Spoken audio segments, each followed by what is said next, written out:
오늘은 성령에 반응하다 선포라는 제목으로 하나님 말씀 전하겠습니다.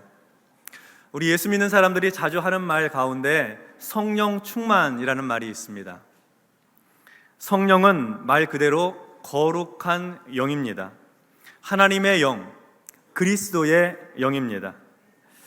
영이라고 하는 말은 아마 이렇게도 표현할 수 있을 거예요. 정신, 마음, 이런 단어로 대체할 수 있을 것입니다. 그러니까 성령 충만하다는 것은 하나님의 영으로 충만하고 예수 그리스도의 마음과 정신, 얼로 충만한 것을 말합니다.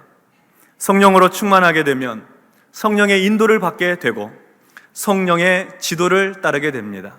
성령 충만하면 하나님의 뜻대로 살 수 있게 됩니다. 우리가 하나님의 뜻대로 살기 원하잖아요. 성령으로 충만하셔서 하나님의 뜻대로 살아가는 귀한 성도들 되시기를 주의 이름으로 축원합니다. 오늘 본문에는 성령으로 충만한 사람들의 이야기가 나오고 있습니다. 성령으로 충만한 사람들은 어떻게 살까요? 먼저 1절과 2절의 말씀 보겠습니다. 제9시 기도 시간에 베드로와 요한이 성전에 올라갈새 나면서 못 걷게 된 이를 사람들이 메고 오니 이는 성전에 들어가는 사람들에게 구걸하기 위하여 날마다 미문이라는 성전문에 두는 자라. 베드로와 요한이 기도하기 위해 성전에 올라가고 있었습니다. 제9시 기도 시간입니다. 당시에 경건한 유대인들은 하루에 3번씩 기도했는데요, 오전 9시, 낮 12시, 오후 3시에 기도를 하였습니다. 유대 시간 제9시는 우리가 사용하고 있는 로마 시간으로 보면 오후 3시를 말합니다. 유대 시간에 6을 더하면 로마 시간이 됩니다. 당시 베드로와 요한은 오순절 성령 강림 사건으로 인하여서 아주 성령으로 충만한 상태였습니다. 성령으로 충만한 베드로와 요한이 오후 3시가 되어서 경건한 유대인들과 함께 하나님 앞에 기도하기 위해 성전에 올라가고 있었던 것입니다. 그런데 성전 앞에 보니까 나면서부터 못 걷고 있는 장애인이 앉아서 구걸을 하고 있는 거예요.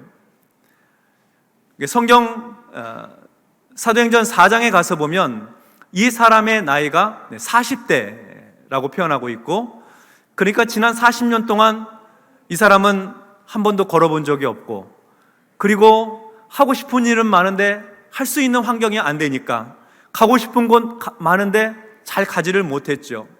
삶에 있어서 제약과 경계를 많이 받았습니다. 주변을 둘러보면 항상 자기 인생에는 이렇게 두터운 벽이 하늘처럼 높게 그렇게 세워진 것처럼 자신의 삶에는 제한이 그렇게 많았던 것이죠. 사람들은 이 사람을 메고 성전 문 앞에 두고 갔습니다. 성전에서 기도하려고 오는 사람들에게 구걸시키려고 성전 문 앞에 두고 갔습니다.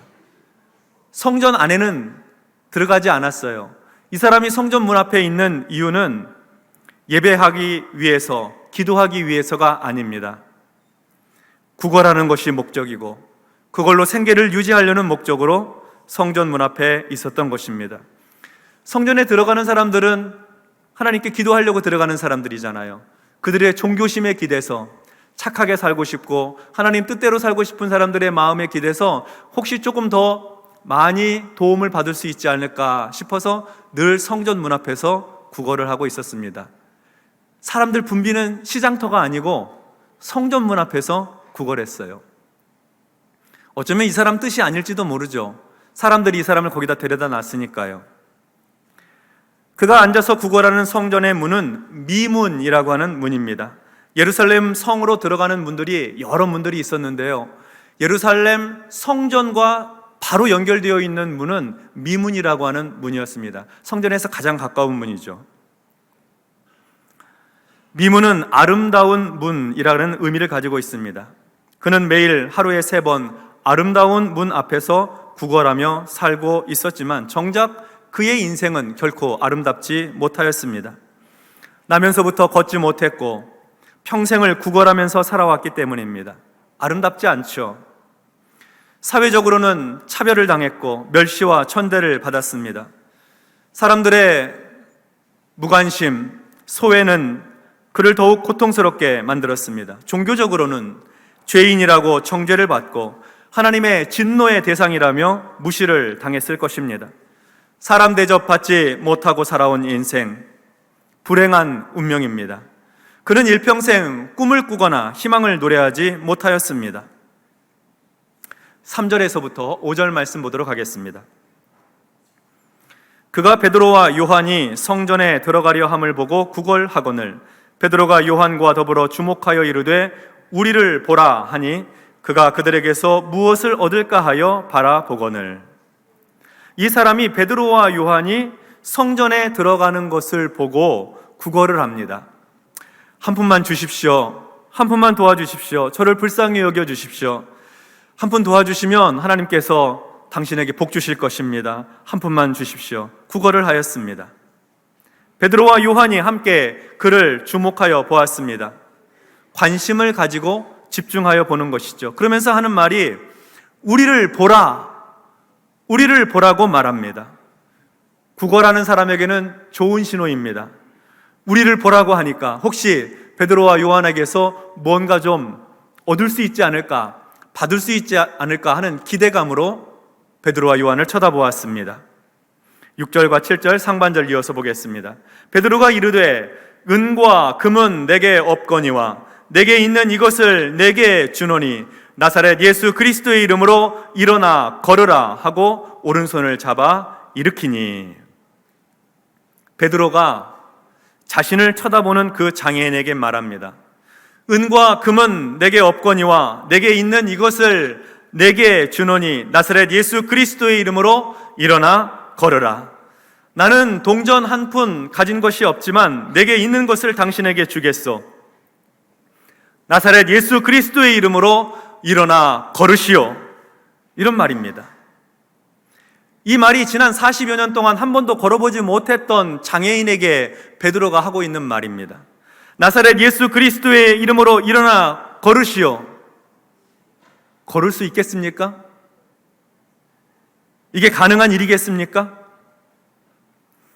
자기 힘으로 한 번도 걸어본 적이 없어서 다리에는 근육이라고는 하나도 없는 사람입니다. 그냥 뼈만 앙상합니다. 그 발로 어떻게 걷는다는 말입니까? 그냥 돈을 몇 푼 주는 것이 훨씬 더 쉬운 일입니다. 나사렛 예수 그리스도의 이름으로 일어나 걸으라. 한 번도 걸어본 적 없는 사람에게 할 수 있는 말이 아닙니다. 혹시 의사들의 의료적인 도움을 받으면 기구를 잡고 팔 힘으로 버텨서 잠시 서 있을 수 있을지는 모르겠습니다. 또 주변에서 누군가 부축을 해주고 붙들어주면 그 사람들의 힘에 기대어서 서 있을 수 있을지 모르겠어요. 그러나 다리는 그냥 모양만 하고 있지 서고 걷는 기능을 할 수 있는 그런 다리가 아닙니다. 그런데 어떻게 최첨단 온갖 의료 기술이나 약물의 도움 없이 말 한마디로 일어나 걸을 수 있다는 말입니까? 불가능한 일이죠. 그 장애인이 일어나기는커녕 오히려 그렇게 말하고 있는 베드로가 창피를 당할 수 있습니다.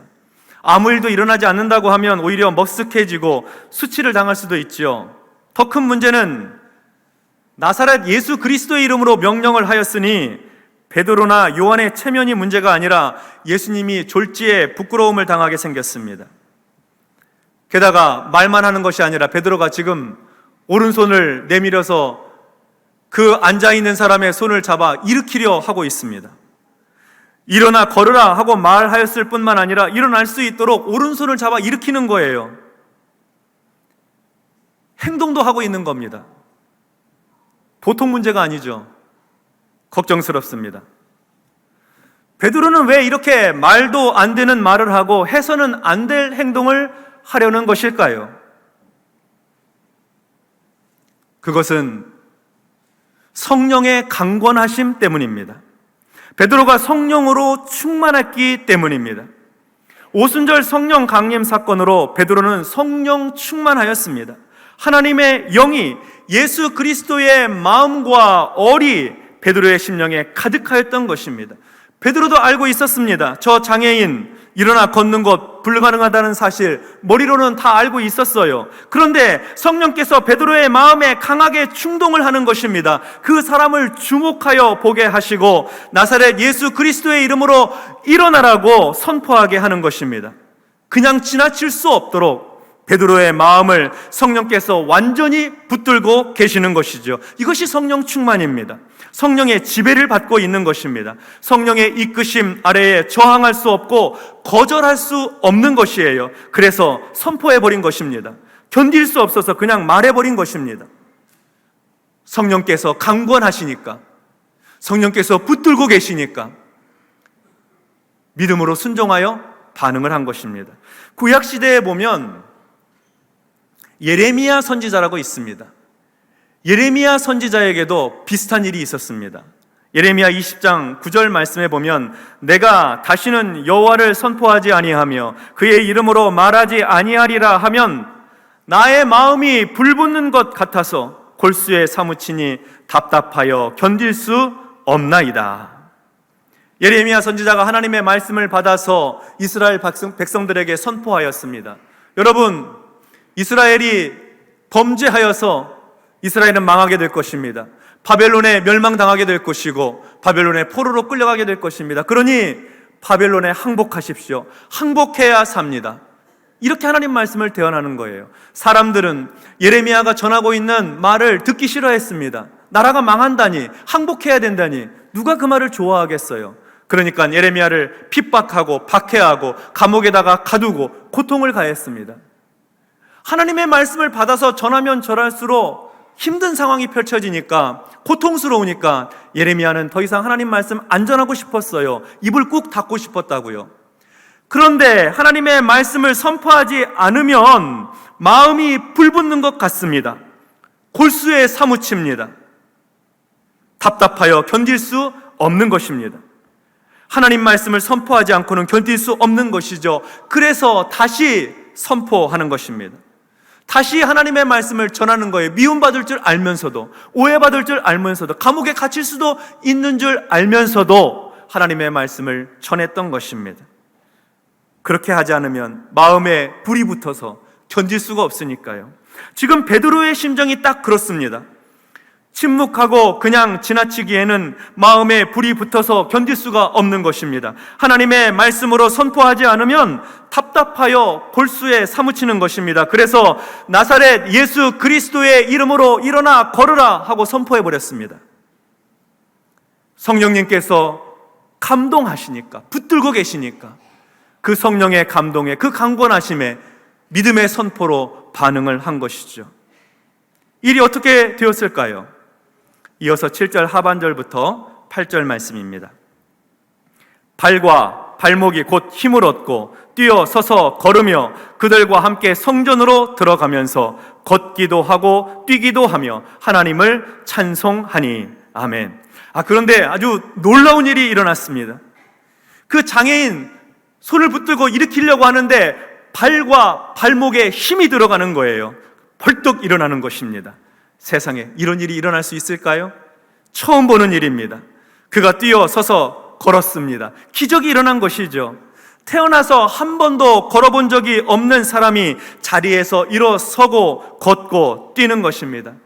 그 사람은 아마 자기가 꿈꾸는 줄로 착각했을지도 모릅니다. 성령님의 강권하심에 믿음의 선포로 반응을 하자 기적이 일어난 것입니다. 그뿐만이 아닙니다. 그 사람이 베드로와 요한과 함께 성전으로 들어갔습니다. 지난 40여 년 동안 들어가지 못했던 성전입니다.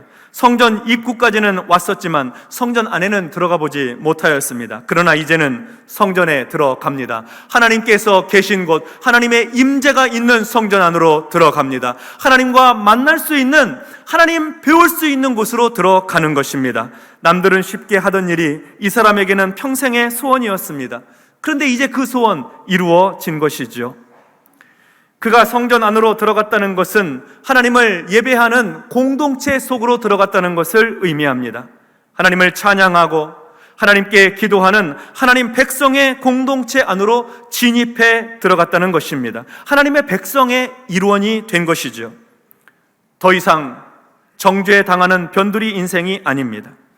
더 이상 사람들로부터 무시당하는 구걸 인생이 아닙니다. 당당한 하나님의 백성입니다. 하나님께 찬양과 경배를 드리는 예배 공동체의 일원이 된 것입니다. 그는 성전 안으로 들어가서 걷고 뛰며 하나님을 찬송하였습니다. 하나님께 기도하기 위해 모인 경건한 유대인들 조용히 기도하고 있는데 사람이 뛰고 걸으면서 막 찬송을 하니까 누가 그렇게 하나 하고 기도하다 말고 눈을 뜨고 쳐다봅니다.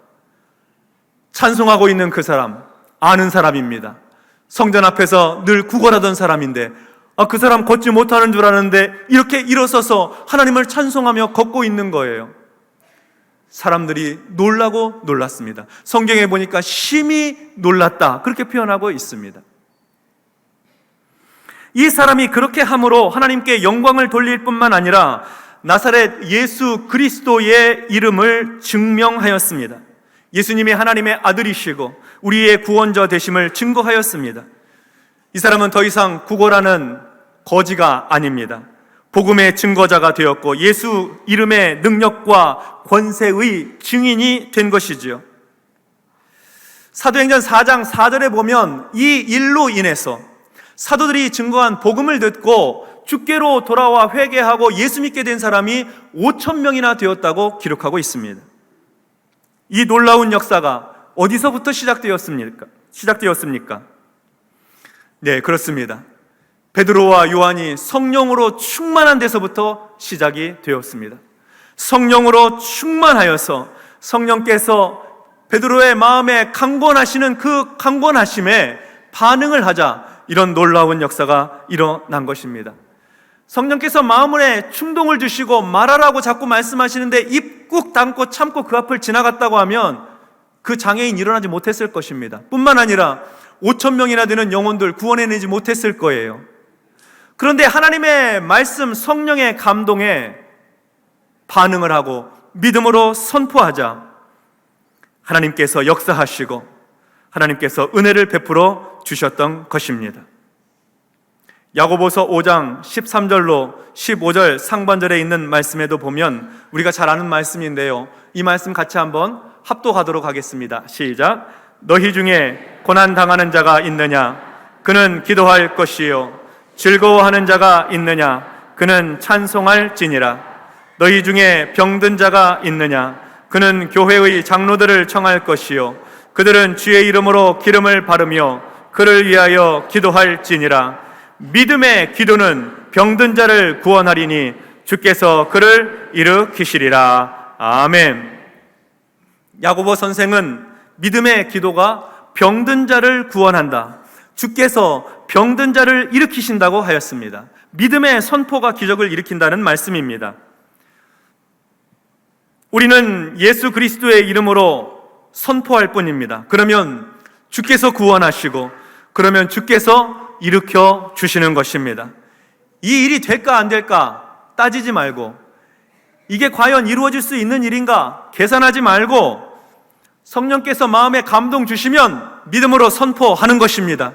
그러면 하나님께서 이루시고 하나님께서 역사하시는 것이죠.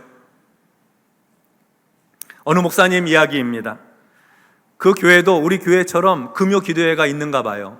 예배 후에 기도받기 원하는 성도님들 앞으로 나와서 기도하도록 하였습니다. 목사님 기도하고 성령님의 도우심을 구하고 하나님의 은혜를 구하면서 믿음으로 간절히 기도합니다. 기도하기 위해서 기도받으러 나온 성도님도 믿음으로 하나님 앞에 간구하죠. 안구 건조증으로 고통받던 분이 기도하는 중에 눈물이 흐르고 그렇게 기도하고 나서 다음 주가 되었는데 다음 주일에 와서 목사님한테 얘기하는 거예요. 목사님, 안구 건조증이 고쳐졌습니다. 치료 받았습니다. 하나님께서 고쳐주셨습니다. 그 얘기 듣는데 목사님이 더 놀랬대요.